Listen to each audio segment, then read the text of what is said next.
వెళ్దాం. విజయవాడలో కూడా సృష్టి ఫెర్టిలిటీ సెంటర్ ఉంది. సో ఈ ఫెర్టిలిటీ సెంటర్కి ఒక పెద్ద ఘనమైన చరిత్ర ఉంది. ఒక 10 ఏళ్ల క్రితం అయితే ఇదే ఫెర్టిలిటీ సెంటర్ మీద అప్పుడు విజయవాడ పోలీస్ కమిషనర్ రైడ్ చేశారు. ఒక కంప్లైంట్ వస్తే రైడ్ చేస్తే, సో ఎందుకు రైడ్ చేసావని అప్పుడున్న ఒక ఎమ్మెల్యే ఈ పోలీస్ కమిషనర్ మీద గొడవకు దిగాడు. సో వీళ్ళిద్దరి మధ్య జరిగిన ఘర్షణలో చివరికి ఆ పోలీస్ కమిషనర్ ట్రాన్స్ఫర్ అయిపోయి వెళ్ళిపోయాడు. సో చాలా కాలం ఆయన ఏమైపోయాడో కూడా తెలియదు. ఇదే నమ్రత వల్ల ఒక పోలీస్ కమిషనర్కు ఎమ్మెల్యేకి మధ్య చిచ్చు పెట్టింది కూడా ఈ తల్లే. ఆ పోలీస్ కమిషనర్ పాపం మంచి పేరున్న వ్యక్తి ఏమైపోయాడో కూడా తెలియదు. ఆ తర్వాత మళ్ళీ గత గవర్నమెంట్లో మంచి పొజిషన్లోకి వచ్చాడు అనుకుంటే మళ్ళీ ఏదో కేసులో ఇరుక్కుని ఇప్పుడు విజయవాడ జైల్లోనే ఉన్నాడు. ఆయన ఎక్కడ మొదలయ్యాడో మళ్ళీ అక్కడే ఉన్నాడు. ఇదంతా డాక్టర్ నమ్రత వల్ల. ఆ రోజు నమ్రత హాస్పిటల్ మీద ఆయన రైడ్ చేయకుండా ఉండుంటే సో ఆయన లైఫ్ స్టైల్ వేరుగా ఉండేది పోలీస్ డిపార్ట్మెంట్లో. సో అంతటి ఘనమైన చరిత్ర ఉంది విజయవాడ సృష్టి ఫెర్టిలిటీ సెంటర్కి. ఒకసారి అక్కడ మా కొలీగ్ సాహితీ ఉంది, సాహిత్య ఏంటి ప్రెజెంట్ అక్కడ విజయవాడ ఫెర్టిలిటీ సెంటర్ మూసేశారా, ఇంకా నడుస్తుందా? కంప్లీట్గా అన్ని జిల్లాలతో పాటు విజయవాడలో ఉన్నటువంటి ఎన్టీఆర్ జిల్లాలో ప్రత్యేకంగా బెన్ సర్కిల్ అంటే కూడా, అంటే విజయవాడలో బెన్ సర్కిల్ చాలా ఫేమస్. బెన్ సర్కిల్ కి అతి సమీపంలో ఉన్నటువంటి ఈ ఫెర్టిలిటీ సృష్టి ఇది మనం ఖచ్చితంగా కనపడుతుంది, చూడొచ్చు కూడా. ఏదైతే ఇప్పుడు సృష్టి ఫెర్టిలిటీ సెంటర్ యూనివర్సల్ సృష్టి ఫెర్టిలిటీ బేబీ కేర్ సెంటర్ గా అయితే పేరు మార్చిన పరిస్థితి. అయితే ఇక్కడ అన్ని చోట్ల కూడా ఎక్కడైతే మనం అంతకుముందు గతంలో సూర్యారావుపేటలో కూడా ఇలాంటి ఏదైతే ఒక బ్రాంచ్ ను కూడా ఓపెన్ చేసిన పరిస్థితి, అప్పట్లో అదొక పెద్ద వివాదంగా మారింది. ఇప్పుడు మీరు అన్నట్టుగా కూడా అంతకుముందు ఒక కమిషనర్ ఆఫ్ పోలీస్ ఆధ్వర్యంలో అయితే కనుక అప్పుడు తనిఖీలు నిర్వహించిన నేపథ్యంలో అనేక కేసులు కానీ లేకపోతే అనేక కంప్లైంట్లు వచ్చిన పరిస్థితి. అయితే అక్కడ నుంచి కూడా మూసివేసిన తర్వాత ఇక్కడ విజయవాడ సెంటర్ లో అయితే కనుక ఈ సృష్టి యూనివర్సల్ సృష్టిగా పేరు పెట్టి ఇక్కడ మార్చిన పరిస్థితి. అయితే నిన్న ఈ వదంతులన్నీ కూడా బయటకు వస్తున్న నేపథ్యంలో నిన్న ఒక బాధితురాలు కూడా నిన్న బయటకు వచ్చిన పరిస్థితి అయితే ఉంది. విజయవాడలో కొత్తగా ఇక్కడ పెట్టిన ఈ బ్రాంచ్ లో కూడా బాధితులు బయటకు వస్తూ ఉన్నారు. ఇప్పుడు మనతో పాటు ప్రస్తుతం కూడా ఇంకొక బాధితుడు, అంటే ఒక్కొక్కళ్ళ తర్వాత ఒక్కొక్కళ్ళు అయితే కనుక ఇక్కడికి చేరుకుంటున్న నేపథ్యంలో కూడా ఒక్కొక్క సమస్యతో బయటకు వస్తున్నారు. కొంతమందిని వారం తర్వాత రమ్మన్న పరిస్థితులు ఉన్నాయి, ఇంకొంతమందిని టెస్ట్ చేసిన తర్వాత వాళ్ళకి ఆ వీర్యం కూడా ఎక్కించిన తర్వాత అది పనికొస్తుందా లేదా, నిజంగా ఆ టెస్టులు చేసిన తర్వాత మీకు అది నిజంగా కనెక్ట్ అవుతుందా లేదా అనేది అయితే కనుక మళ్ళీ రావాలి టెస్టులు చేయించుకోవాలని వాళ్ళతో కొంత డబ్బులు కూడా కట్టించుకున్న పరిస్థితి.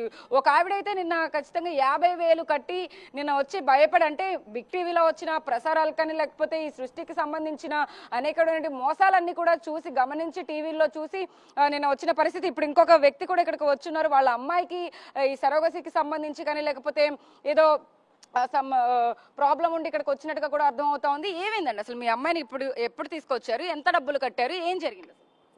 మా అమ్మాయి వాళ్ళకి 15 రోజులు 20 రోజులు అవుతుంది. తీసుకొచ్చాం, అన్నీ బాగానే ఉన్నాయి అన్నారు.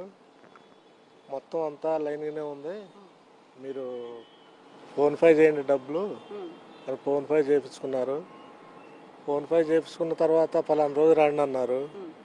వచ్చాము. ఏం సమస్యతో వచ్చారు? అమ్మాయికి ప్రెగ్నెన్సీ రావట్లేదనా లేకపోతే ఏంటి? అమ్మాయికి ఓ బాబు చనిపోయాడు.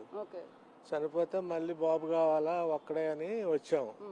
అంటే ఇదే ఐవీఎఫ్ సెంటర్ కి వచ్చిన తర్వాత బాబు చనిపోయాడా లేకపోతే వేరే ప్రాబ్లంలో చనిపోయాడు. సరిపోతే మళ్ళీ ఎక్కడన్నా చూసి ఏదో ఒకటి చేద్దాంలే అమ్మా అని నేనే చెప్పా. చెప్తే సరే ఇక్కడ పలానా సృష్టి హాస్పిటల్ అని ఉంది, అక్కడికి వెళ్దాం, మరి అక్కడ చేస్తారేమో అని అడుగుదాం అని వస్తే, సరే మీరు వచ్చే అన్ని లైన్గానే ఉండి అమ్మా, అంతా మీ బ్లడ్ సరుకు పిల్లగాడి బ్లడ్ సరుకు బాగానే ఉంది, మంచిగానే ఉంది అని తీపించుకున్నారు. తీపించుకున్న తర్వాత పలానా రోజు రమ్మన్నారు. వచ్చిన తర్వాత ఇక మేము స్టార్ట్ చేస్తున్నాం అన్నారు. 10 రోజులకే ఇచ్చారు మందులు. ఆ మందులు వాడిన తర్వాత మళ్ళీ ఈ గర్భసంచిలో నీరు ఉంది, ఆ గర్భసంచిలో నీరు తీసినందుకే 10,000 అవుతున్నాయి అని గర్భసంచిలో నీరు తీసేసి 10,000 తీసుకున్నారు. 10,000 తీసుకున్న మా కట్టడ ఎంత అంటే ఫస్ట్ 1,20,000 అన్నారు. ఆ తర్వాత ఇంకొక మేడం 1,50,000 అన్నది. ఎవరా మేడం, నమ్రతనేనా లేకపోతే వేరే ఎవరైనా డాక్టర్? నాకు తెలియదు, అది నేనైతే లోనకు పోలేదు, నేను చూడలేదు. తీసుకున్న తర్వాత కట్టేం అయిపోయింది డబ్బులు. ఇక అది చేయాలి కదా, అది ఇంజక్షన్ చేయాలి కదా, చేశారు. చేసిన తర్వాత పిల్లకి వేరే పర్సన్ వీర్యం ఎక్కించారా లేకపోతే ఆమె భర్తదే ఎక్కించారా? భర్తదే. అంటే మీ ఫ్యామిలీలో పిల్లోడిని మేము కనేలా చేస్తామని చెప్పారు. చెప్పిన తర్వాత ఇంజక్షన్లో ఒక రాశారు, ఒక 15 ఏమో. ఆ ఇంజక్షన్ చేస్తా ఉంటే ఆ నొప్పులు కాళ్ళు బాగా వాసి ఆ పిల్ల కూడా నడవలేకపోతుంది. ఇప్పుడు ఇంజక్షన్ చేసిన తర్వాత నడవలేకపోతుంది అమ్మాయి. కాళ్ళు నొప్పులు, ఎన్ని నొప్పులు అని అంటుంది. కాళ్ళు గుంజుకుపోతాయి అని అంటుంది పొద్దాకులు. మళ్ళీ ఆ గర్భిణి అతుక్కోకుండా బ్లడ్ పడిపోతుంది పిల్లకి, బ్లీడింగ్ అయిపోతుంది. మళ్ళీ వచ్చిన తర్వాత నీ దాంట్లో కాణాలు లేవు, పిల్లగాడి దాంట్లో కాణాలు ఉన్నాయి బాగా, మళ్ళీ 2 లక్షలు తెచ్చుకుంటే మళ్ళీ చేస్తామని అన్నారు. ఇక్కడే ఈ సృష్టి హాస్పిటల్ ఇక్కడికే వచ్చారు. ఈ సృష్టి హాస్పిటల్. డాక్టర్ పేరు ఏమైనా గుర్తుందా? డాక్టర్ పేరు గుర్తులేదు. ఇక అయిన తర్వాత మళ్ళీ ఇక మేము అక్కడికే లేనోళ్ళం అమ్మ, మేము ఇంకేడ డబ్బులు తెచ్చుకున్నాము, ఇదంతా మాకు ఇప్పటికే అంతా అయిపోయి మేము ఇవన్నీ పోగు చేసుకునేసరికి మాకు ఈ టైం పట్టింది, ఇంకా మా దగ్గర డబ్బులు లేవు, మళ్ళీ కావాలంటే ఎంత అయితే మేడం అంటే మళ్ళీ 2 లక్షలు అవుతాయి అమ్మా అని చెప్పారు. కట్టారా మరి? మళ్ళీ 2 లక్షలు? 2 లక్షలే కట్టినాం, మళ్ళీ 2 గట్ల. సరే రేపు రమ్మన్నారు, ఎల్లుండి రమ్మన్నారు. రేపు వద్దామంటేనే హాస్పిటల్ మిస్ అన్నారు. హాస్పిటల్ మిస్ చేశారు. నిన్న కూడా వచ్చాము, నిన్న కూడా ఏం లేదు, మళ్ళీ ఇవాళ వచ్చాము. అంటే 3 రోజుల నుంచి కూడా ఇక్కడిక్కడే తిరుగుతున్నారు మీరు. హాస్పిటల్ ఓపెన్ అవుతుందేమో చూసారా? టీవీలో వార్తలన్నీ చూసాం. ఇక్కడ అంతా ఏదో జరుగుతుందని ఆలోచన మాకు వచ్చి, మరి మా డబ్బులు లేవు, మాకు బిడ్డ పోయింది, అంతా పోయింది, మేము అంతా ఆగమాగంగా ఉన్నాం, మాకు న్యాయం అయితే జరగాలి, మాకు న్యాయం జరగదు అయితే మాత్రం మేము ఇక్కడి నుంచి పోము, మాకు న్యాయం జరగాల్సిందే, ఇంకా 2 రోజులకైనా మాకు న్యాయం జరగాల. మీ అమ్మాయి ఎక్కడ ఉన్నారు ఇప్పుడు? మా అమ్మాయి ఇక్కడే ఉంది, విజయవాడలోనే ఉంది కానీ ఆ పేట నాకు తెలియదు. సాహిత్య, ఇప్పుడు ఈ నమ్రత చేసిన మోసం బయటకు వచ్చిన తర్వాత ఇంతమంది జనాల జీవితాలతో ఆటలాడుకుని కోట్లు సంపాదించిన నమ్రతని ఏం చేయాలని అడగండి ఒకసారి. ఆయన బాధితుడు కాబట్టి ఆయన అడగండి, ఏం చేస్తే బాగుంటుంది నమ్రతని? ఒకసారి అడుగుదాం. సో ఇంతమంది జీవితాలతో ఆడుకుంటోంది ఆవిడ. ఏంటి అసలు నమ్రత అనే డాక్టర్ని ఏం చేస్తే, అంటే ఇంతమంది దగ్గర నుంచి, మీ దగ్గర నుంచి డబ్బులు తీసుకున్నారు, మధ్యతరగతి కుటుంబాల దగ్గర నుంచి కూడా డబ్బులు తీసుకున్నారు, అనేక కేసులు వస్తూ ఉన్నాయి. ఇలాంటి డాక్టర్లు ఏం చేయాలంటారు? చంపేహర్థం కల ఇలాంటి డాక్టర్లని ఉన్నకుండా ముక్కలుగా నరికేహర్థం కాల. అది నాకు అట్లా కోపం వస్తుంది, నాకు ఇచ్చిన పొడిచిపారు తెంగుతా. అది మీరు ఏం చేస్తుంటారండి అసలు? ఏం చేయదండి, మోటి పనులు చేసుకోవడం బతుకటమే, లేకపోతే ఏదన్నా ఎవరైనా పనికి వెళ్తే వెళ్తుంటా. మరి 2 లక్షలు పోయినాక ఎవరికైనా కడుపులో కాలిద్ది కదా. ఇంకా మీ అల్లుడు గారు ఏం చేస్తారంటే మీ ఫ్యామిలీ కానీ?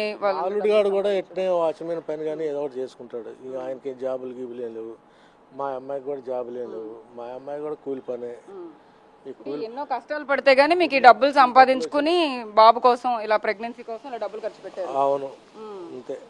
సో హాస్పిటల్ మూసేసి ఉంది, మరి ఎవరికైనా కంప్లైంట్ ఇద్దామన్న ఆలోచన ఏమైనా ఉందా, లేకపోతే ఏంటి మీ అమ్మాయిని ఏమైనా తీసుకెళ్ళి? అదే మరి ఎవరు ఆగపట్టలేదు కదా, 3 రోజుల నుంచి తిరుగుతున్నాం, మాకు ఎవరు ఆగపట్టలేదు అసలు. దాని వాళ్ళు కూడా ఎవరు లేరు. ఇక మేం చేస్తున్నాం, వస్తున్నాం, వెనక్కి తిరిగిపోతున్నాం. ఇక మన న్యాయం చేసేవాళ్ళు ఎవరు లేరులే ఇక్కడని ఇక నిన్న మొన్న అనుకున్నాం. మరి ఈ రోజన్నా ఎవరన్నా న్యాయం చేస్తారని వచ్చినాం. ఇక మీరు మాట్లాడారు, మీరు మాట్లాడమన్నారు, మాట్లాడాక అంతవరకు. సో అది పరిస్థితి. అంటే ఇక్కడిక్కడే తారసలాడుతూ కూడా ఎవరైతే బాధితులు ఉన్నారో, అంటే ఇప్పటి వరకు కూడా ఏదైతే వార్తలు వినపడుతూ ఉన్నాయో, విజయవాడ బ్రాంచ్ కి సంబంధించి కూడా గతంలో ఎంతో మంది దగ్గర నుంచి, బాధితుల దగ్గర నుంచి కూడా అనేక లక్షల రూపాయలను అయితే కాజేసిందని చెప్పొచ్చు ఈ డాక్టర్ నమ్రత.